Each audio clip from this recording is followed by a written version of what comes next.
Bienvenidos una vez más a nuestra noticiero en línea. Noticias en donde abordamos casos recientes y estructurales de violaciones a los derechos de las mujeres y la comunidad LGBT. Hablaremos desde feminicidios, violencia digital y de los retos que enfrentan las personas trans y la comunidad LGBT. Soy Carla Ramos y estas son las noticias.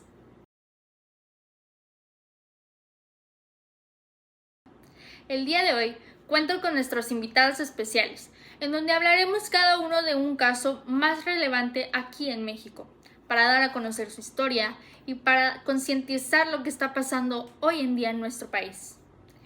Quédate con nosotros y te contaremos más a detalle. El día de hoy me gustaría argumentar el caso de Valeria Márquez, una joven asesinada mientras transmitía en vivo. Valeria Márquez, de 23 años, modelo e influencer de México, fue asesinada el 13 de mayo del 2025 mientras realizaba una transmisión en vivo desde TikTok, desde su salón de belleza en el municipio de Zapopan, Jalisco. Durante la transmisión, ella ya había manifestado sentirse amenazada o preocupada por su seguridad minutos antes de la agresión. Al momento del ataque, un hombre ingresó fingiendo ser un repartidor. Entregó un objeto, luego disparó y la joven murió instantáneamente por impactos en el pecho y en la cabeza. Las autoridades estatales marcan este hecho como posible feminicidio, en un contexto donde la violencia de género y los homicidios de mujeres siguen siendo elevados en nuestro país. El asesinato también está vinculado en sanciones anunciadas por el gobierno de Estados Unidos, que señaló al Cártel de Jalisco Nueva Generación como responsable, mencionando que este crimen es parte de un patrón de violencia contra las mujeres. Lo que quiero tomar en cuenta es la relevancia para derechos violentados, derecho a la vida y a la integridad personal de las mujeres, derecho a vivir sin violencia de género, obligación del Estado para prevenir, investigar y sancionar la violencia contra las mujeres. Como les comentaba hace unos momentos, en Jalisco la muerte de la influencer Valeria Márquez mientras transmitía en vivo ha conmocionado a la opinión pública. Las autoridades siguen investigando el móvil y tratan el caso como posible feminicidio. Este tipo de hechos vulneran el derecho a la vida y a la evidencia el contexto de violación de género y la necesidad de respuestas institucionales eficaces. La Fiscalía de Jalisco declaró que se trataba de un caso prioritario, mientras que el gobernador del estado expresó sus condolencias a la familia y se comprometió a seguir adelante de la investigación. Por su parte, colectivos de mujeres convocaron una marcha en Guadalajara para exigir justicia y visibilizar la creciente violencia contra mujeres jóvenes en el país. La presidenta Claudia Sheinbaum, mediante una edición de las Mañaneras del Pueblo, envió sus condolencias a la familia de la víctima y mencionó que el Gabinete de Seguridad está trabajando de forma coordinada con la Fiscalía para esclarecer al móvil del homicidio y garantizar justicia, y que hay una investigación. Se está trabajando para poder encontrar a los responsables y del móvil de por qué fue esta situación. De miles de seguidores. Algunos acudieron a acompañar a la familia en los funerales realizados en la colonia Ladrón de Guevara en Guadalajara. Vine para pagar mis respetos y es triste algo que así que nos estamos como en shock. Justicia, que den con el culpable. ¿Cómo la va a recordar, señora? ¿Como una chica alegre? Como era ella, sencilla, alegre, muy simpática y muy con la gente. Y cuando se despegue a la placa y que Dios la reciba en su reino y que la pasión con los lanzamientos de un aplauso. Los restos de la joven fueron trasladados a la parroquia de San Bernardo de Claraval de la Arquidiócesis de Guadalajara. Los asistentes a la misa llegaron vestidos de blanco. Muchas gracias por venir a acompañar a todo el mundo. Y vas a venir ya.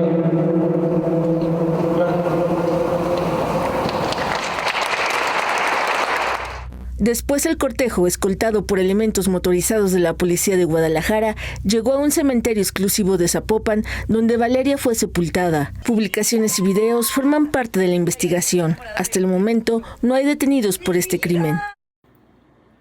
Después de hablar de este caso más relevante en nuestro país, quiero presentarles a mi compañera Ara, quien les hablará de un caso de sentencia de alteración de imágenes con la inteligencia artificial y cuál es su impacto en nuestro país.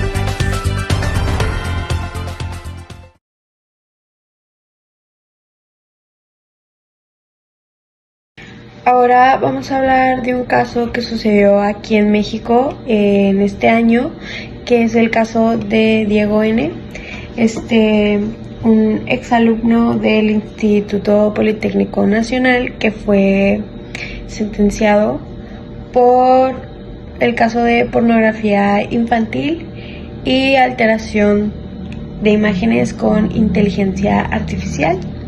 El caso fue llevado a cabo en mayo del 2025, donde un juez condenó a Diego N., como dijimos, un exalumno del IPN en la Ciudad de México, a 5 años de prisión por el delito de pornografía infantil. El exalumno manipuló imágenes de sus compañeras utilizando inteligencia artificial para crear contenido sexual y así distribuirlo y venderlo en línea. Diego N., acusado de cometer violencia digital contra alumnas del Instituto Politécnico Nacional mediante el uso de inteligencia artificial para manipular imágenes con fines sexuales, ha generado indignación tras la sentencia absolutoria dictada por el juez Francisco Salazar Silva. El juez consideró que las pruebas presentadas no acreditaban suficientemente la responsabilidad del acusado. Sin embargo, Diego N. permanece detenido en el reclusorio preventivo Varonil Oriente debido a otras 6 carpetas de investigación por el mismo delito y una adicional por pornografía infantil. Diego N., estudiante de Mercadotecnia en la Escuela Superior de Comercio y Administración, fue señalado por utilizar fotografías de redes sociales de sus compañeras para editarlas con inteligencia artificial y crear contenido sexual que posteriormente vendía. En una tableta confiscada se encontraron más de 166,000 imágenes y 20,000 videos, tanto editados como originales, destinados a la explotación sexual. Las víctimas, cuyas edades oscilan entre 17 y 25 años, fueron identificadas como estudiantes del IPN. El instituto lo expulsó tras conocerse las denuncias. La abogada de las víctimas, Valeria Martínez, informó que apelará la resolución y criticó el fallo del juez. Integrantes del movimiento Ley Olimpia declararon que el juez pudo hacer historia al emitir una resolución histórica en un caso pionero sobre violencia digital con inteligencia artificial. Este caso podría haber sentado un precedente a nivel mundial sobre el uso de inteligencia artificial para generar violencia digital.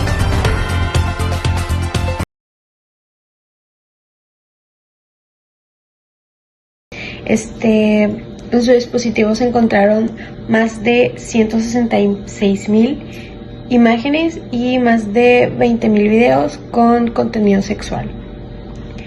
La sentencia incluyó una multa de más de 100,000 pesos mexicanos y el juez se negó a la oportunidad de sustituir la pena o de darle medidas alternativas.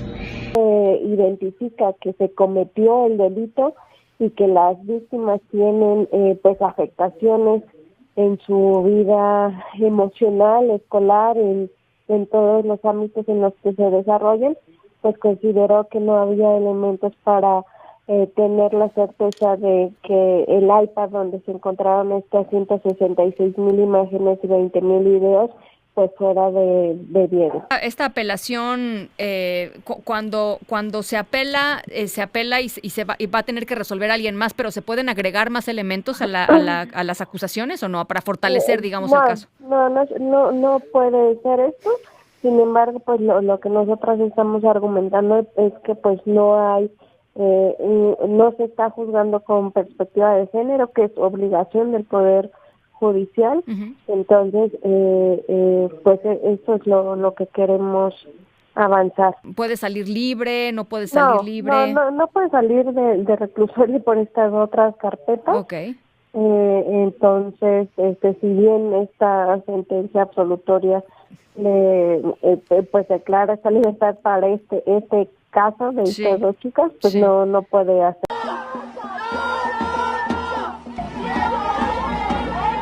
Este miércoles, en los juzgados del reclusorio Varonil Oriente, se realizará la audiencia contra Diego N., este ex estudiante del Instituto Politécnico Nacional, acusado de tomar fotografías y videos a sus compañeras y amigas y posteriormente alterarlos con inteligencia artificial para presuntamente venderlas, ya que estaban editadas con contenido sexual. Están pidiendo la pena máxima de 12 años de prisión. Esta podría ser la primera sentencia a nivel internacional, no solo por violencia digital, sino también por alteración de contenidos con inteligencia artificial.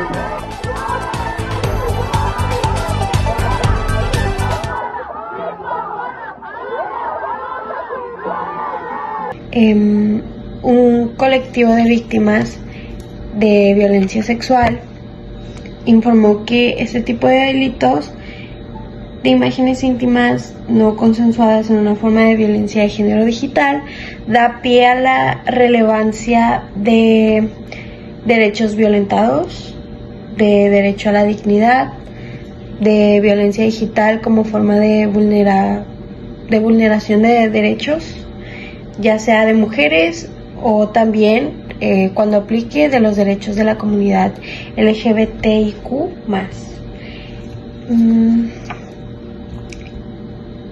La sentencia fue bien recibida, con una gran satisfacción por parte de las víctimas y de los colectivos que luchan en contra de la violencia. Aunque también hubo preocupación por la lentitud del proceso y se preocupan por el que el caso se pueda prolongar. Este es un caso emblemático aquí en la Ciudad de México. Como dije, se dictó la sentencia contra un exalumno por poseer y manipular imágenes con inteligencia artificial. Esto reafirma la gravedad de la violencia digital y la importancia de herramientas legales como la Ley Olimpia para proteger la intimidad y la integridad de las personas. Muchas gracias por darnos esta información, Araceli, por este caso. Ahora quiero presentarles a mi compañera Linet, quien nos hablará de la violencia estructural contra personas LGBT y homicidios de personas trans en nuestro país. Quédate con nosotros.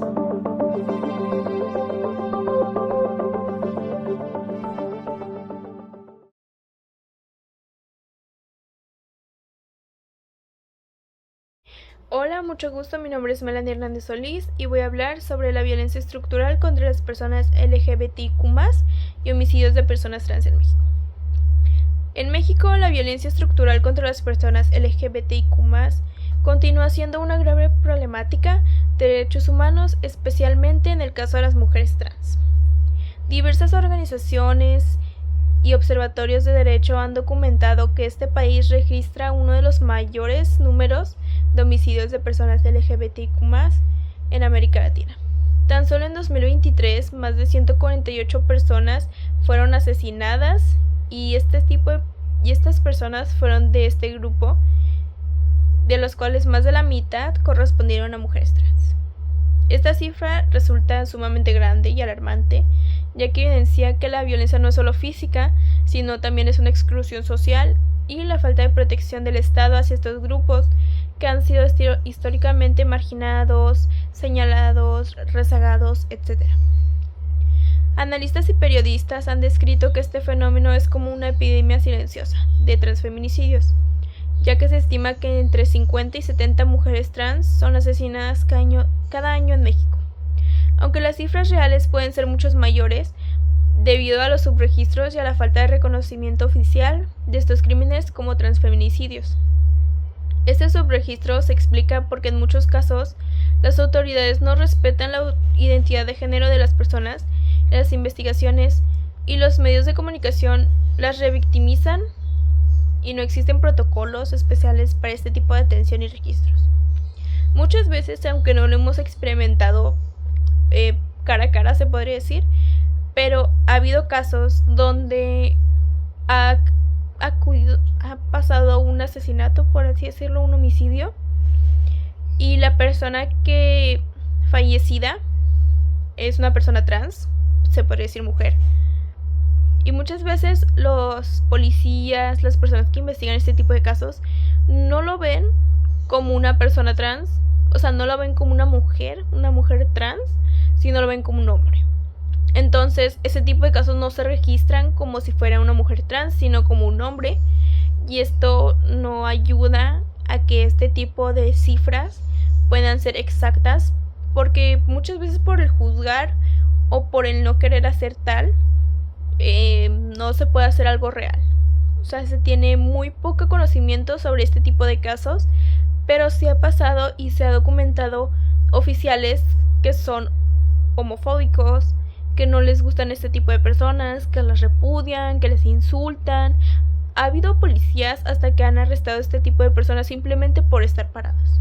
O sea, hay mucha discriminación en este tipo de casos, y por eso es bueno dar a conocer qué tipo de personas son, para que este tipo de casos no siga sucediendo y sean reales las cifras y no pase a mayores. Las personas trans y en general las personas LGBTIQ+ enfrentan discriminación múltiple y estructural. Esta discriminación se da tanto en su identidad de género, orientación sexual, como por factores socioeconómicos, como es el dinero, la ropa, todo eso. Ya que muchas veces se ven obligadas a desempeñarse en el trabajo sexual o en actividades informales debido a la exclusión laboral y educativa. Como resultado, están más expuestas a violencia, ya sea verbal o física, y la criminalización por parte de la sociedad y autoridades. En México, no se ha evidenciado tanto, pero sí ha habido casos donde los policías, simplemente por ver a una persona trans parada en una esquina, piensan que están haciendo trabajo sexual y las detienen. Muchas veces esto es un estereotipo que tienen sobre las personas transgénero, y muchas veces sí es cierto, porque hay personas trans que usan ese tipo de trabajo porque las discriminan mucho en los trabajos, se podría decir, diarios. Entonces recurren a lo, no puedo decir más bajo, porque hay personas que lo hacen con mucha honra, pero a los trabajos que son más fáciles, se podría decir, aunque sé que no es fácil, pero lo hacen más que nada por la necesidad de sobrevivir, de tener una identidad, de tener algo, porque simplemente por no aceptarlos en un trabajo, muchas personas trans se ven forzadas a cambiar su aspecto para poder trabajar todos los días, se ven forzadas a vivir en la calle por la falta de dinero, la falta de estudios, la falta de atención. Muchas veces pasa eso, más que nada por la discriminación social que viven, no por el no querer, sino por el que no pueden, no las dejan. Y muchas veces ha pasado que arrestan este tipo de personas trans en las esquinas simplemente por un estereotipo, que sí hay veces que puede pasar, pero realmente no es el 100% de los casos, y se tiene que hablar primero con la persona para saber, no simplemente ir con un estereotipo y arrestarla. Es muy inhumano hacer eso, ya que, como dicen, no puedes conocer un libro con solo ver su portada. En el ámbito legal, México ha tenido algunos avances importantes, por ejemplo, la legalización de la identidad de género en 22 de sus 32 estados. Sin embargo, la implementación de estas reformas ha sido desigual y limitada, ya que en muchas entidades aún existen barreras burocráticas y sociales que impiden el acceso efectivo a documentos oficiales, atención médica integral o justicia. Por lo tanto, muchas personas trans continúan sin reconocimiento legal de su identidad, lo que dificulta su acceso a derechos básicos y lo que coloca en una situación de vulnerabilidad constante. I am brave, I am bruised, I am bruised.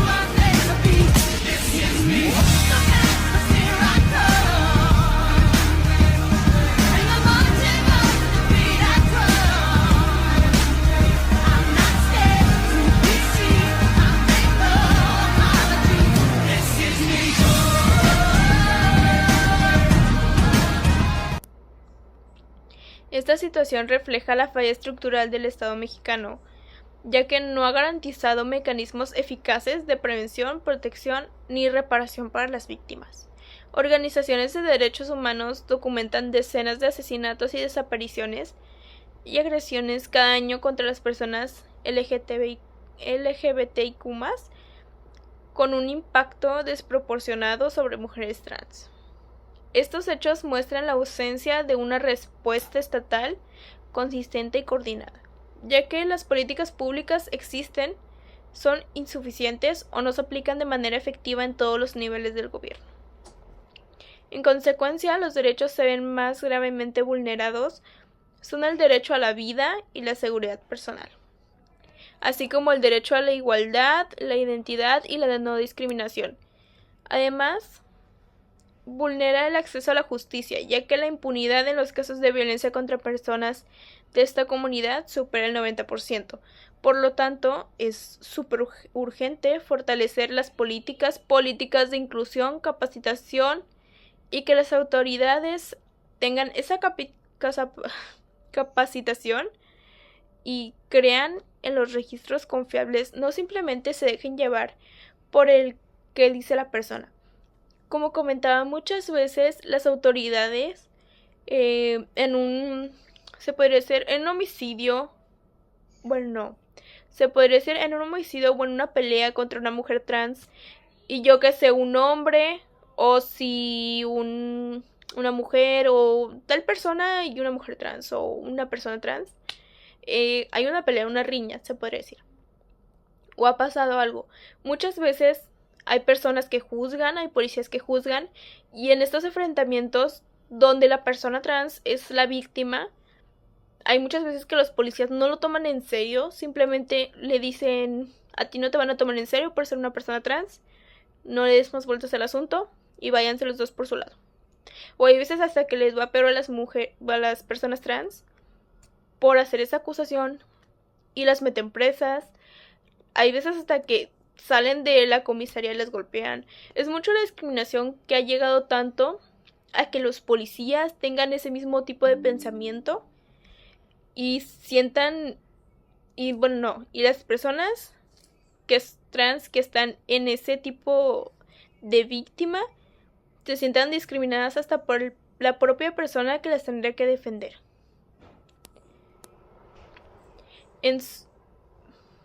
Por lo tanto, es urgente fortalecer este tipo de políticas públicas para que las personas de alto mando no puedan tener ese poder de discriminar a una persona simplemente por verla, por saber qué es, o etc. La violencia estructural sobre las personas LGBTIQ+, en México se manifiesta en homicidios y también en la exclusión.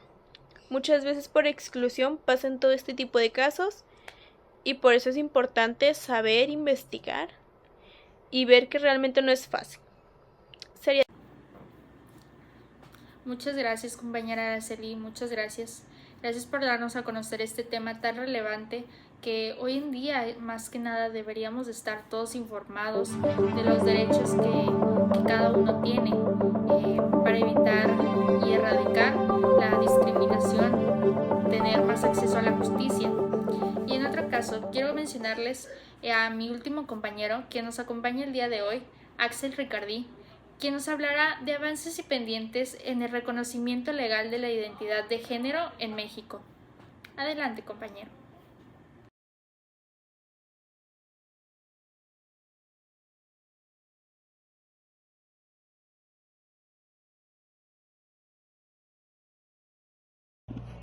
Hola, ¿alguna vez te has preguntado qué implica que el Estado reconozca legalmente la identidad de género de una persona?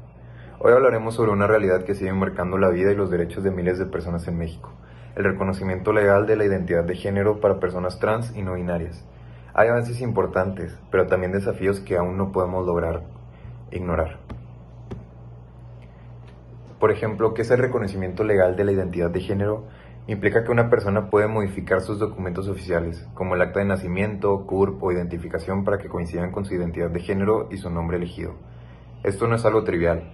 Un documento correcto significa poder estudiar, trabajar, viajar, votar, acceder a salud, vivienda y seguridad sin que tu identidad sea cuestionada o negada por el simple hecho de ser de un sexo diferente. ¿Qué avances hay en México? Hay que ver el panorama 2025. Según el reporte de Human Rights Watch de marzo de 2025, 22 de los 32 estados ya tienen un procedimiento administrativo, sin juicios, sin diagnósticos y sin necesidad de intervenciones médicas para corregir documentos. Es decir, ya no se considera una enfermedad ser trans y la decisión recae en la persona. En muchos lugares el proceso es más ágil, con menos requisitos y con enfoque de derechos humanos. Hay más visibilidad y más instituciones públicas capacitándose para atender a poblaciones trans. Por eso, tenemos que ver cuáles son los pendientes. A pesar del progreso, 8 estados aún no tienen procedimiento administrativo. Esto significa que las personas trans en esos lugares siguen enfrentando procedimientos jurídicos largos, caros y revictimizantes.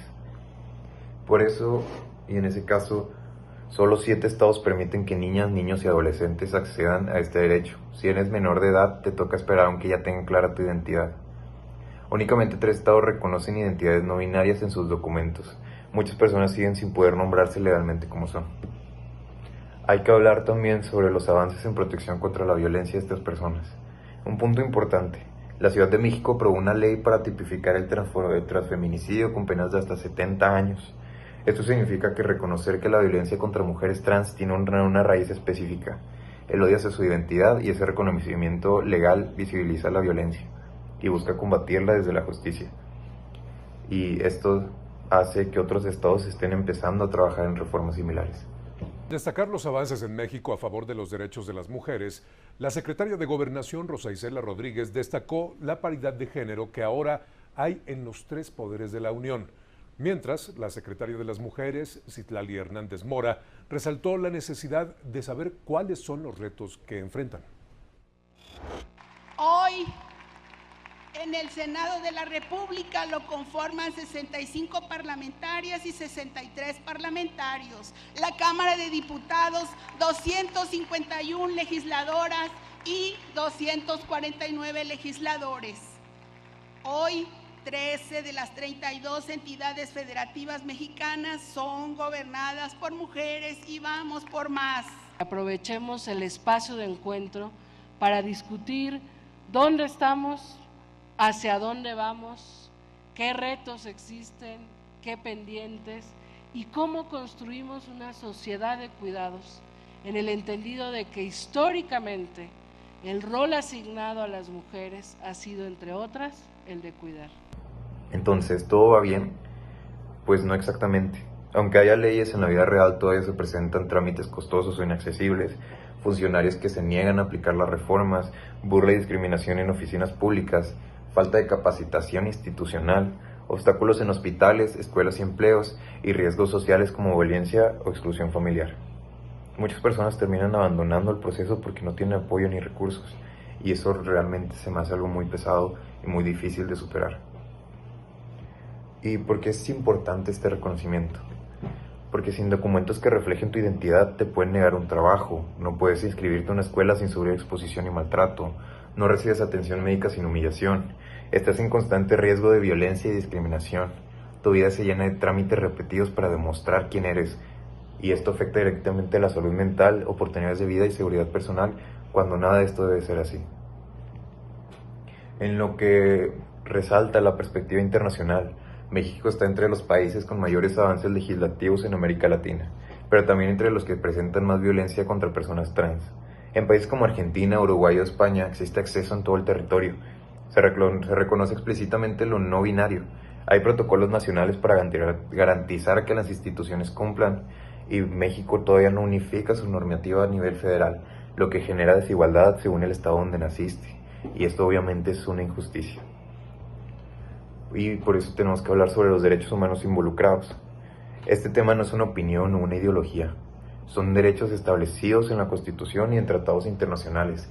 Derecho a la identidad, igualdad y no discriminación, protección contra la violencia, acceso a salud, educación, justicia y trabajo, libre desarrollo de la personalidad, que todo esto es muy importante para tener una vida plena, seas o no seas una persona de este género.